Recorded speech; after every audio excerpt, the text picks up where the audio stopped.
Hunters have long been the bane of kindred existence. It was only by dint of great effort that vampires managed to vanish into myth and legend through their influence over mortal society and the institution of the masquerade.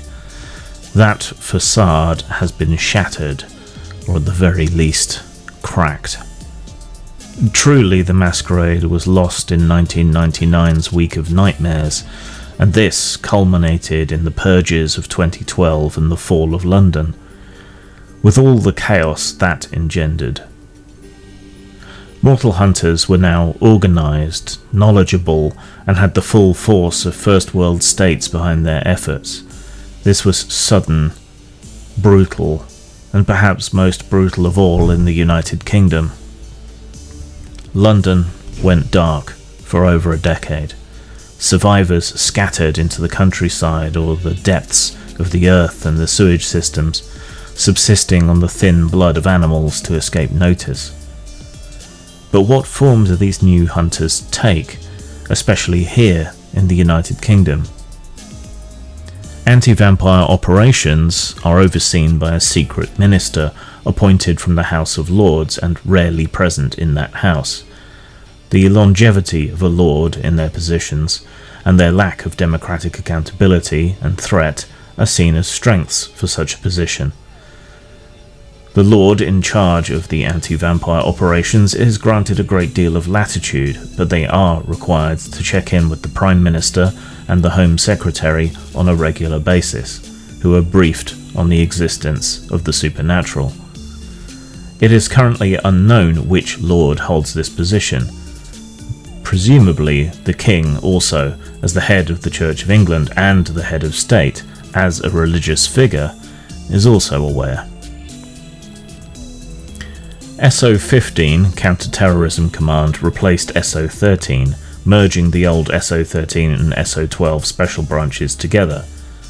But SO-13 remains as a quasi-secret organisation, the number being redesignated for anti-vampire action, stemming from within an elite department of the British Police Forces under the purview of a secretive group within the National Crime Agency. SO-13 works in close cooperation with a special division of MI5, Britain's internal intelligence service, dedicated to all the usual issues that MI5 tackles: serious crime, counter-terrorism and surveillance, with a special focus on vampiric actions in those areas.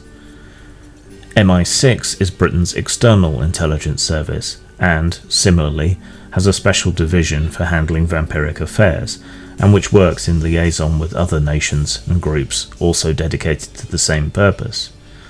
This is markedly less James Bondian than some people might think, and is primarily limited to intelligence gathering and the handing over of said intelligence to other groups in other nations dedicated to dealing with vampires.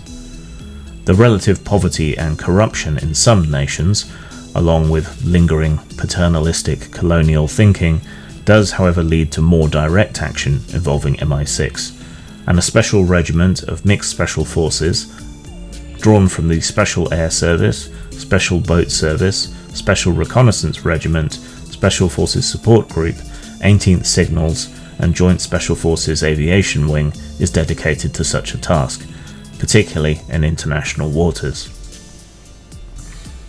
London was one of the main spark points in the Second Inquisition, so called, but the Catholic Inquisition has little pull in the UK, for obvious reasons. There is suggestion that there may be an Anglican Protestant equivalent of the Inquisition in the UK, but as of yet no confirmation of the truth of this suspicion has been confirmed, and any existence of such hunters is lost to history. Nonetheless, London remains an epicentre and a cause for curiosity and fear from vampires around the world.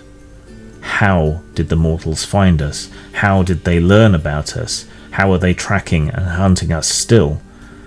The masquerade-shattering incidents that led up to this account for some of it, but the general public remains ignorant, as much due to the actions of mortal governance as that of the kindred. It has recently been discovered, however, that London's secret is no real secret if you think about it. England is one of the most surveilled countries in the world, and London one of the most surveilled cities in the world. Much of this infrastructure appears to have been modified, hijacked, piggybacked, or created specifically in order to track the kindred via infrared and thermographic cameras. This was apparently uncovered during the recent expansion of the ultra-low emissions zone, ULEZ, and the kindred have scrambled to encourage anti-environmentalist sentiment and sabotage of said cameras. Regardless, London and the British state seem to be at the very forefront of anti-vampire activities and technology, and seem to be finding the funds from somewhere to back these black operations, both within the UK and abroad. Dangerous times indeed.